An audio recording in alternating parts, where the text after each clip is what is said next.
tardes, señoras y señores. Bienvenidos al atardecer de este miércoles, día 20 de noviembre de 2024. Más de 3 semanas ha tardado Teresa Ribera, la vicepresidenta del Gobierno, la que con casi toda seguridad, por no decir ya con toda seguridad, va a ser vicepresidenta de la Comisión Europea.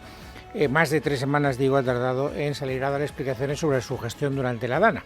Hoy tenía comprometida su comparecencia en el Congreso de los Diputados, entre otras razones, porque de eso dependía en parte también el hecho de que pudieran franquearle el paso como vicepresidenta de la Comisión Europea. Ya saben ustedes que los eurodiputados, el grupo del Partido Popular Europeo, había dicho primero que dé explicaciones en España y luego ya veremos qué pasa. Han pasado cosas, luego se lo contaré, y además cosas que van, digamos, en el sentido de franquearle el paso a Teresa Ribera como vicepresidenta de la Comisión, pero la comparecencia se tenía que producir hoy y además después de una sesión de control en la que también se iba a hablar, como es lógico y natural, de la DANA y de las responsabilidades de una administración, la central, o de otra administración, la autonómica. Durante esa sesión de control se ha producido la afirmación que a mí me parece más relevante desde el punto de vista informativo. La ha protagonizado María Jesús Montero, vicepresidenta primera del Gobierno, dirigiéndose a la bancada del Partido Popular. Esto se va a dirimir con responsabilidades políticas y, escúcheme, con responsabilidades judiciales, porque aquí ha habido negligencia manifiesta y, por tanto, señorías, tendrán ustedes en su momento que comparecer y que explicar desde la Generalitat Valenciana dónde estuvo cada quien, que todavía no lo han explicado. Bueno, primera vez que yo escucho a una autoridad del Gobierno central diciendo que esto va a ir a los tribunales. Si tuviera más tiempo, que no lo tengo porque tengo muchas cosas que contarles, pues me extendería un poquito en recordarle al Partido Socialista las veces que acusa a la oposición de judicializar la política, pero como ahora no tengo tiempo, pues no me quiero perder en ese meandro, ya tendremos tiempo de volver en otro día a esa consideración. Les decía que antes de la comparecencia de Teresa Ribera se ha producido esa sesión de control. Esto que acabamos de escuchar en boca de María Jesús Montero se ha producido durante uno de los lances parlamentarios de la sesión de control, que ya nos ha predispuesto mentalmente para saber qué es lo que iba a pasar a lo largo de la mañana en el Congreso de los Diputados. Lo que viene pasando desde hace 3 semanas si hablamos de la repercusión política de la DANA. Y es que los de la Comunidad Valenciana acusan al Gobierno de ser los principales responsables y los del Gobierno de Sánchez acusan a la Administración autonómica de ser los principales responsables. Partida de ping-pong. Yo no lo he hecho peor que tú lo has hecho peor que yo, una vez y otra. Y esto ha quedado perfectamente reflejado en el lance que han protagonizado César Sánchez y Teresa Ribera en la sesión de control. Todavía estamos en la sesión de control. César Sánchez es valenciano y ha sido muy duro con Teresa Ribera, y Teresa Ribera ha respondido: mire usted, a lo mejor usted considera que los valencianos no me perdonan mi gestión, pero ustedes son unos inútiles. Señora Ribera, ni rigor ni transparencia. Los valencianos no le vamos a perdonar, señora Ribera, no le vamos a perdonar. Mire, usted no está en condiciones de estar ni un minuto más sentada en ese banco azul. Es una pena que hasta en la Embajada de Japón entiendan lo que significa un aviso rojo de la EMET, pero el responsable de Protección Civil y Emergencias, que es la Generalitat de Valencia, le cueste tanto reaccionar. Bueno, créanme que esta ha sido la tónica después de todo lo que ha ocurrido durante las siguientes horas en el Congreso de los Diputados. El Partido Popular diciendo: hemos tomado nota de su mala gestión, los valencianos no olvidarán jamás el hecho de que usted no estuviera a la altura de las circunstancias, y Teresa Ribera siempre acusando a la responsabilidad de la Comunidad Valenciana sin asumir ni un solo error, ni uno solo, ni uno.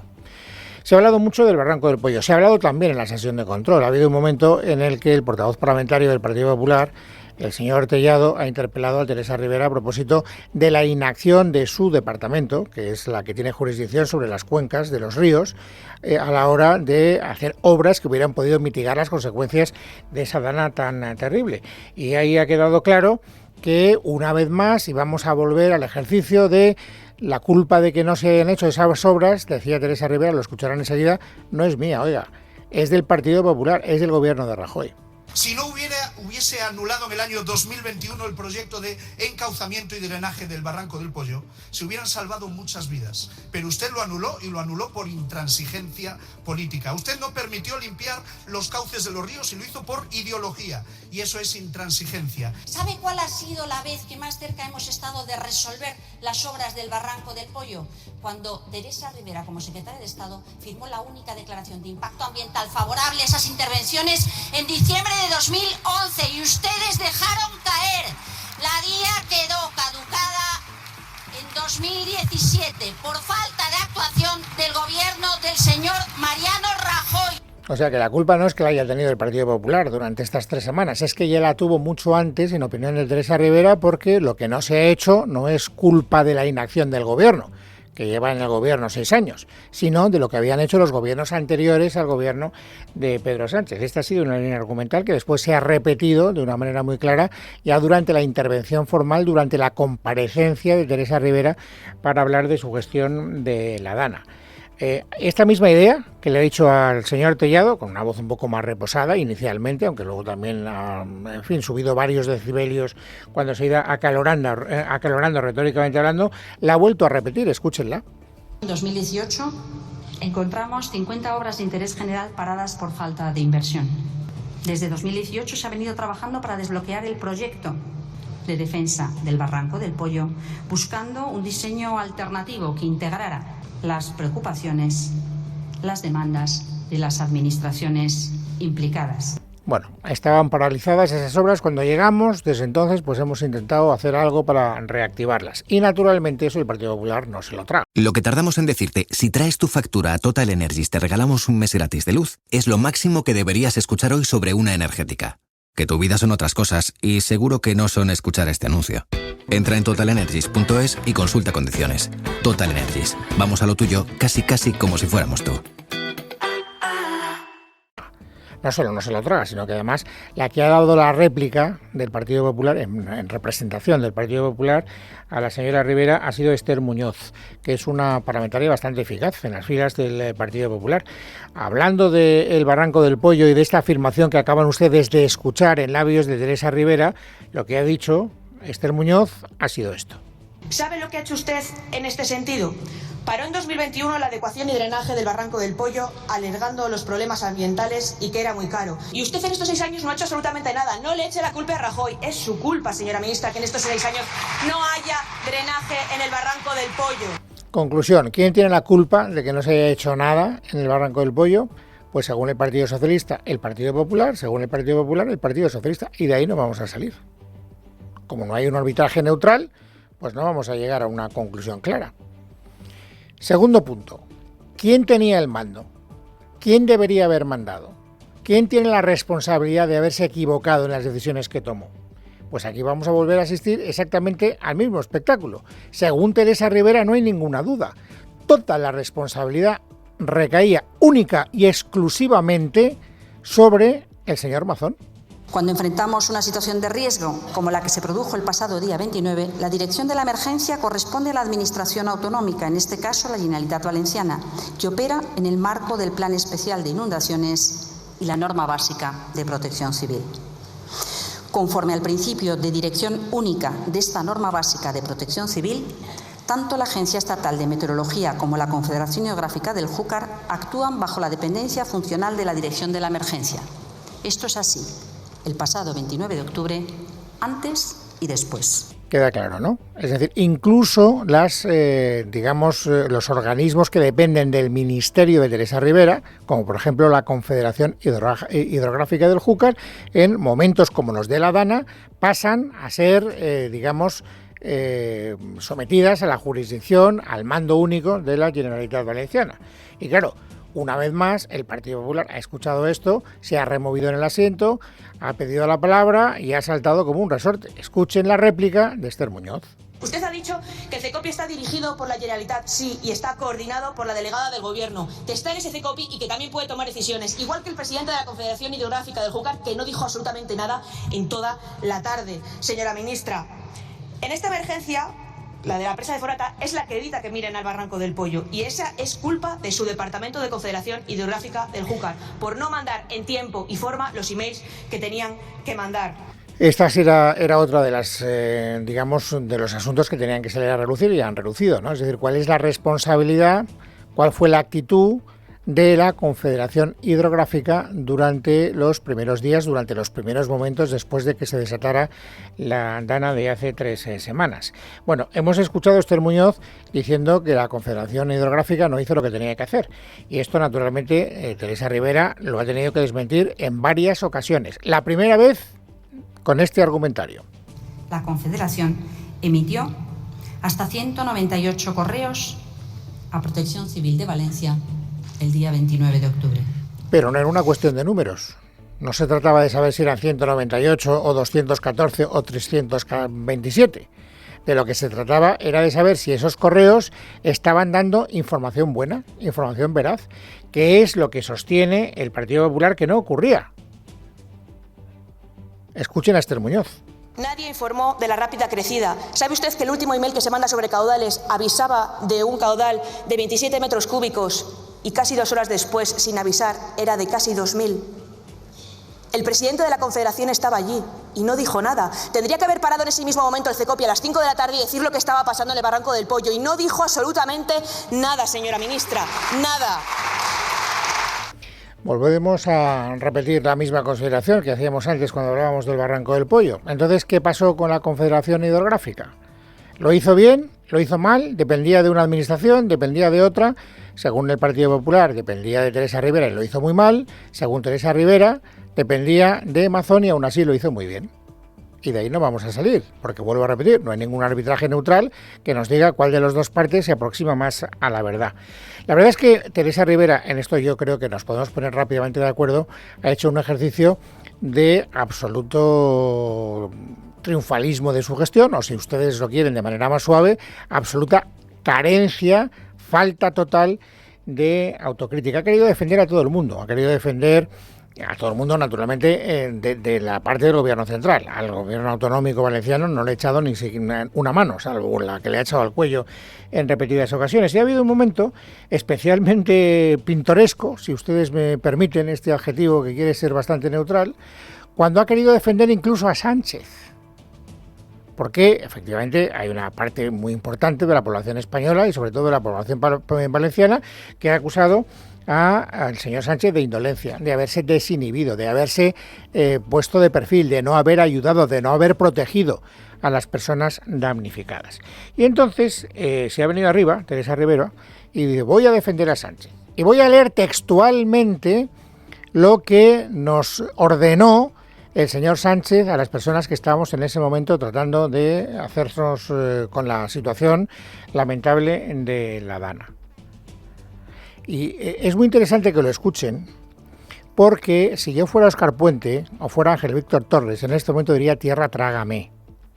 Saben ustedes que se dijo muchas veces, y se ha repetido muchas veces, que el señor Sánchez, el presidente del gobierno, le dijo a la administración de Mazón: si ustedes necesitan algún recurso, pídanlo. Cuando aquello se convirtió en una especie de, en fin, argumento de desgaste contra el propio Sánchez, pero ¿cómo? Hay que esperar a que nosotros pidamos algo para que usted nos lo dé. Usted no puede tomar la iniciativa y dárnoslo porque hace falta, porque hay que atender una urgencia. Si no lo pedimos, usted no reacciona. Cuando ese contraargumento estaba empezando a adquirir peso específico en lo que era el debate social, salieron dos ministros, vuelvo a repetir, Óscar Puente y Ángel Víctor Torres, diciendo que era falso de toda falsedad, que era un bulo que el señor Sánchez hubiera dicho eso de: si necesitan ustedes algún recurso, pídanlo. Este es el contexto. Bueno, pues después de haber recordado el contexto, ahora escuchen cómo Teresa Rivera dice que para defender a Pedro Sánchez lee un párrafo textual de las órdenes que dio Pedro Sánchez a las personas que dependían de él. El Gobierno central está listo para ayudar. Si necesita más recursos, que los pida, porque no hace falta priorizar,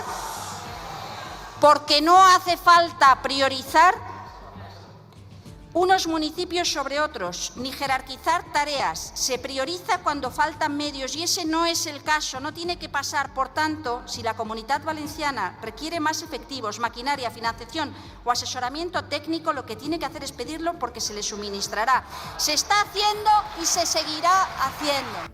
El rumor era bastante justificado, por 2 veces. Lo que tardamos en decirte, si traes tu factura a Total Energies te regalamos un mes gratis de luz, es lo máximo que deberías escuchar hoy sobre una energética.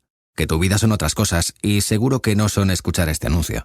Entra en totalenergies.es y consulta condiciones. Total Energies. Vamos a lo tuyo casi como si fuéramos tú. Pues lo repite. Si necesitan más recursos, pídanlo.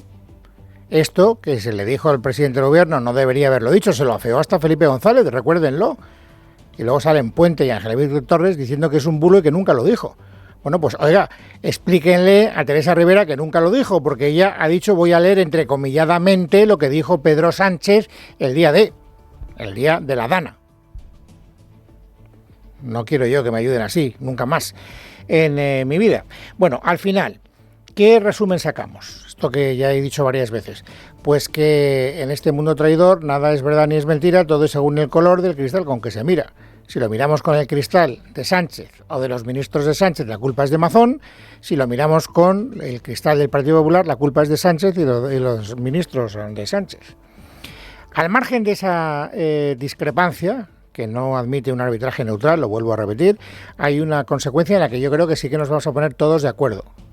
Y es que Teresa Rivera no ha pronunciado ni una sola vez, cometí un error, nos equivocamos en algo, pudimos hacer algo mejor, pido perdón por lo que fuera, en ningún momento. Y esto es algo que Esther Muñoz naturalmente ha querido subrayar en el momento final de su intervención. A su arrogancia habitual, que ha sorprendido incluso en Europa, suma usted la soberbia de quien ha sido incapaz de asumir ni un solo error. ¿De verdad usted no se equivocó en nada? ¿De verdad ninguna de sus organizaciones competentes se equivocó absolutamente en nada? Bueno, yo creo que en eso tiene toda la razón Esther Muñoz. Es decir, desde luego, si hay algo que caracteriza la intervención hoy de Teresa Rivera es la absoluta falta de autocrítica. Pero bueno, se esperaba que esta comparecencia cubriera unos mínimos, porque ya saben ustedes que a esta comparecencia había supeditado el Partido Popular Europeo que pudiera franquearle la puerta como vicepresidenta de la Comisión Europea. Y hoy hemos sabido que efectivamente el Partido Popular Europeo, en contra del criterio del Partido Popular Español, va a votar a favor de Teresa Rivera. ¿Cómo ha sido posible que de repente se tome esa decisión? Noelia Bautista. Mientras aquí en nuestro país ha comenzado el pleno en el que Rivera sigue dando explicaciones a esta hora sobre la gestión de la Dana, en Bruselas lo que se estaba produciendo al mismo tiempo era una reunión a 3 entre los populares europeos, los socialdemócratas y los liberales. En el marco de esa reunión es donde se ha ultimado ese acuerdo por el que el PP europeo se ha desmarcado de Alberto Núñez Feijóo para dar luz verde al gobierno de Ursula von der Leyen con Teresa Rivera en sus filas. Para ello se han amparado los populares europeos en que esperan que la española dé las explicaciones que esperan en la Cámara Baja. Así que, a la espera de ello, sepan que el nuevo gobierno de von der Leyen podría ser aprobado esta misma tarde. De esta forma, se pondría fin a una intensa semana en la que el nuevo Ejecutivo Comunitario ha quedado en suspenso ante la imposibilidad de evaluar hasta 6 vicepresidentes, además del comisario húngaro por los vetos cruzados. Una situación que se solventa ahora con una evaluación de los mismos en un paquete único que se asegure la aprobación de todos ellos. Una solución que habrían aceptado todas las delegaciones populares, salvo una, la española, y es que insistía Feijóo a su llegada al Congreso en que Rivera no es la candidata idónea. Yo creo que es un mal nombramiento para España y un mal nombramiento para la Comisión Europea, pero eso es una responsabilidad del presidente seguir insistiendo y persistiendo en una mala candidata. Lo ha dicho Feijóo y lo mantiene hasta ahora porque tras conocerse la decisión del Partido Popular Europeo, fuentes de su partido mantienen que el PP español no va a apoyar a Teresa Rivera en Bruselas, aunque lo hagan el resto de miembros de su partido. Así que los 22 diputados del PP español votarán en contra en el Parlamento Europeo, mientras insisten en que lo que esperan, y así se lo han trasladado en el Congreso a la vicepresidenta tercera, es que dimita si es imputada por la gestión de la Dana. Bueno, pues una duda menos. Teresa Rivera, vicepresidenta de la Comisión Europea. La votación se producirá justo el miércoles de la semana que viene, el día 27, pero ya después de este pronunciamiento del Partido Popular Europeo, dudas Ninguna. Bueno, y para no hacer un monográfico durante los primeros minutos de este programa, déjenme que les diga que también en la sesión de control hemos hablado de corrupción, de lo que estábamos hablando casi a diario hasta que la DANA llegó a nuestras vidas y cambió completamente la partitura informativa de cada programa. Bueno, hoy hemos vuelto al asunto Begoña y además en términos pues bastante duros. No hay grandes novedades, La retórica, ya saben que la Comisión de Control lo que impera es pues eso, la retórica y el entusiasmo a la hora de tratar de herir o de erosionar al adversario. En este caso, el diputado de la oposición era Elías Bendodo y el destinatario de sus puyazos, el ministro Bolaños. Me dice Begoña que te traslade que le encantaría que sigáis como patronos de la cátedra, aunque sea con una cantidad inferior. Qué generosidad incluso. Lo envió la directora de programas de Moncloa a una conocida empresa que patrocinaba la cátedra de la mujer del presidente del gobierno. Después de esto, señor Bolaños, ¿mantiene usted que sigue habiendo una persecución cruel e inhumana contra Begoña Gómez? Nosotros a lo nuestro, gobernar y gestionar, ustedes a lo suyo, al bulo, a la mentira y a ensuciar. Me hace gracia porque este es el gobierno de la transparencia que nunca responde a nada a lo que le preguntan. Han encontrado el mantra del bulo, y el bulo para arriba, y el bulo para abajo, y el bulo por el norte, por el sur, por el este y por el oeste, por tierra, por mar y por aire. Hoy no sé cuántas veces ha utilizado el señor Bolaños la palabra bulo. No sé cuántas, muchas, muchísimas veces. Pero claro, al final tanto va el cántaro a la fuente que termina rompiéndose y haciéndose añicos. Fíjese en un momento determinado de la intervención de Bolaños lo que ha dicho.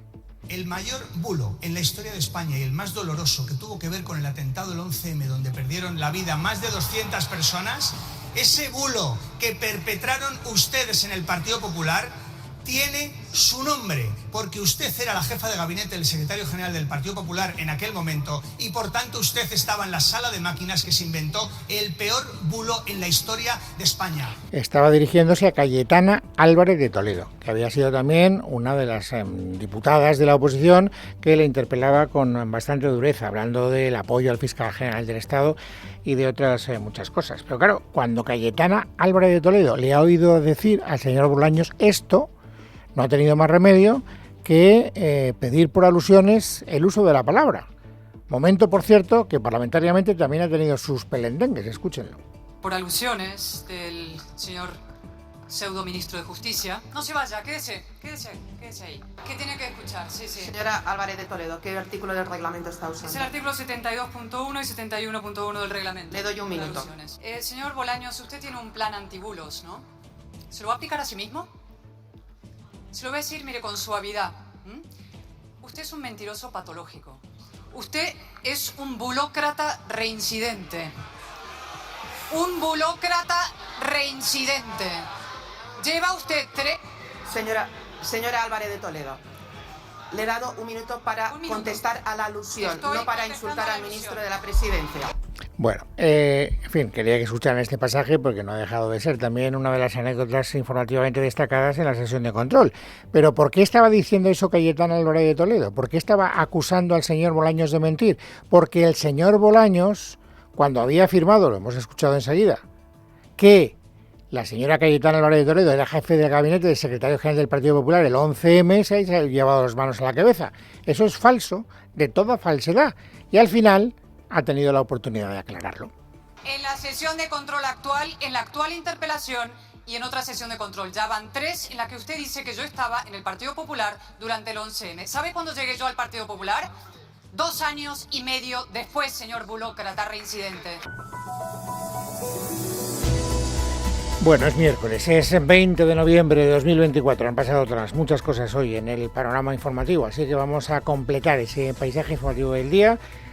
Ángeles Hernández, bienvenida, buenas tardes. Buenas tardes, Luis. Mañana Víctor de Aldama comparecerá de forma voluntaria ante el juez de la trama Coldo en la Audiencia Nacional. Según cuenta Libertad Digital, Globalia habría simulado una fusión para ocultar su millonario patrimonio hotelero tras una reunión con el gobierno de Pedro Sánchez en julio de 2020 con el objetivo de obtener el rescate de Air Europa. Uno de los principales responsables de este rescate fue el propio Aldama, Miguel Ángel Pérez. Buenas tardes. Fuentes del sector turístico consultadas por Libertad Digital afirman que Globalia tenía un patrimonio aproximado de unos 2.000 millones de euros con su cadena hotelera BeLife, compuesta por 32 hoteles y 10.000 habitaciones, cuando negociaba el rescate de Air Europa por 700 millones con el gobierno de Pedro Sánchez en el 2020. Si tienes un patrimonio multimillonario que puedes liquidar, no se tendrían que recibir ayudas, apuntan. Las mismas fuentes consultadas destacan que en agosto de 2020 Globalia fingió entonces una fusión de su cadena hotelera con Blue Bay Hotels del empresario Jamal Shadley, presuntamente para no aparecer como titulares de estos hoteles. De dicha supuesta fusión jamás se volvió a saber nada. Estas fuentes precisan que esta fusión no aportaba nada desde el punto de vista técnico ni estratégico a las dos empresas hoteleras. No tenía recorrido ninguno ni sentido, ya que son empresas personalistas en las que mandan José Hidalgo y Shadley respectivamente. Ambos nunca hubieran cedido su poder. Todo fue un camelo para que no hubiera obstáculos en la consecución del rescate millonario. Hoy el gobernador del Banco de España, José Luis Escrivá, ha presentado la proyección del Banco Central sobre el efecto macroeconómico de la DANA durante las jornadas organizadas por la Asociación de Periodistas de Información Económica. El exministro ha cifrado el impacto en una reducción de 0,2 puntos en la actividad económica o un aumento moderado de la inflación a largo plazo. Leticia Vaquero. Buenas tardes. El gobernador José Luis Escrivá ha reconocido que aunque el impacto estructural de la DANA es difícil de calcular, la sensación que tiene el Banco de España es que el efecto de la destrucción de capacidad productiva puede haber sido menos intenso de la impresión que dan las imágenes, por lo que limita el efecto a 2 décimas del PIB. El perfil es muy similar, no llega a los niveles del Katrina, pero la dinámica es muy parecida a la de un fenómeno tipo Katrina. Y a partir de ahí, y utilizando técnicas econométricas, concluimos que el impacto en el negativo sobre el crecimiento, basado en la experiencia histórica y viendo que realmente está teniendo un perfil similar, pues estaría en torno a 2 décimas del PIB y aproximadamente 1,5 décimas de impacto positivo sobre el IPC. Lo anunciaba en las jornadas de información macroeconómica organizadas por la Asociación de Periodistas de Economía, donde el gobernador del Banco de España también ha explicado que lo que hace el organismo que dirige es llevar un control del efectivo para canjear los billetes mojados de los damnificados, así como del sistema financiero de la zona. En relación a la DANA, el Consorcio de Compensación de Seguros ha recibido ya cerca de 200.000 solicitudes de indemnización por los daños provocados por las inundaciones, según ha avanzado este miércoles el presidente José Antonio Fernández Pinto. Más cosas tras la aprobación de la reforma del Reglamento de Extranjería por parte del Gobierno. Hoy la ministra de Inclusión, Seguridad Social y Migraciones, Elma Saiz, ha vuelto a recalcar que es necesaria la inmigración en nuestro país para el progreso del mismo. Elma Saiz ha asegurado que la nueva medida tiene un objetivo claro: transformar nuestro país a mejor. Informes como la propia AIREF o el Banco de España cifran en que harán falta del orden de 200 a 250.000 personas migrantes al año en nuestro país para el sostenimiento de nuestro estado de bienestar. No solamente es riqueza cultural, respeto a derechos humanos, también es prosperidad. Teníamos una decisión que tomar: si queremos ser un país abierto y próspero o un país cerrado y pobre. Y hoy España es un país de oportunidades y es un país donde indudablemente, pues hay casi 3 millones de afiliados extranjeros del conjunto de afiliados.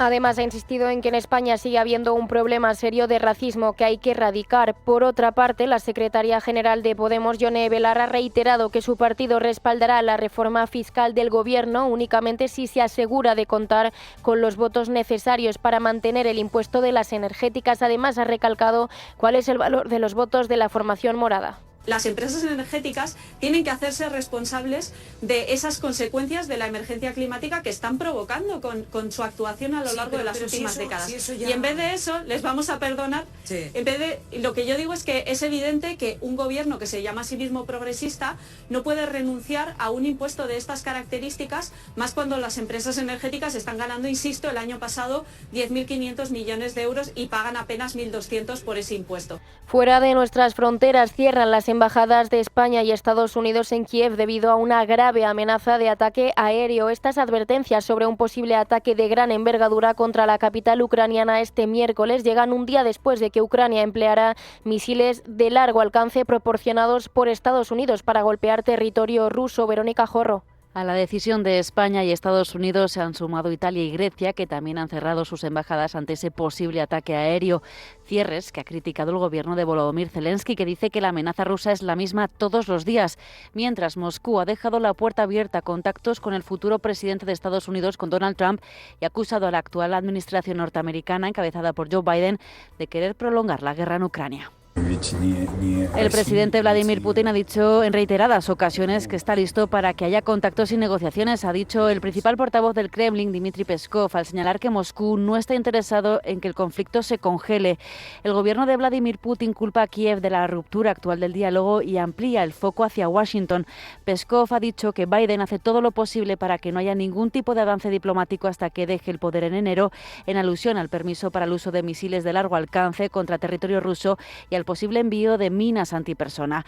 Rusia ha estado advirtiendo a Occidente durante meses que si Washington permitía a Ucrania disparar misiles estadounidenses, británicos y franceses hacia el interior de Rusia, Moscú consideraría a esos miembros de la OTAN como directamente implicados en la guerra en Ucrania. Por cierto, hace apenas unas horas el director de la televisión pública valenciana, Alfred Costa, ha dimitido de sus responsabilidades al frente de Apunt por motivos personales. Todo ello después de conocerse que supuestamente el presidente Mazón le ofreciese la dirección de Apunt a otra periodista valenciana. La propia cadena ha anunciado que Costa ha presentado su dimisión irrevocable este mismo miércoles ante el Consell Rector de la Corporación Valenciana de Medios de Comunicación, la entidad que gestiona la televisión.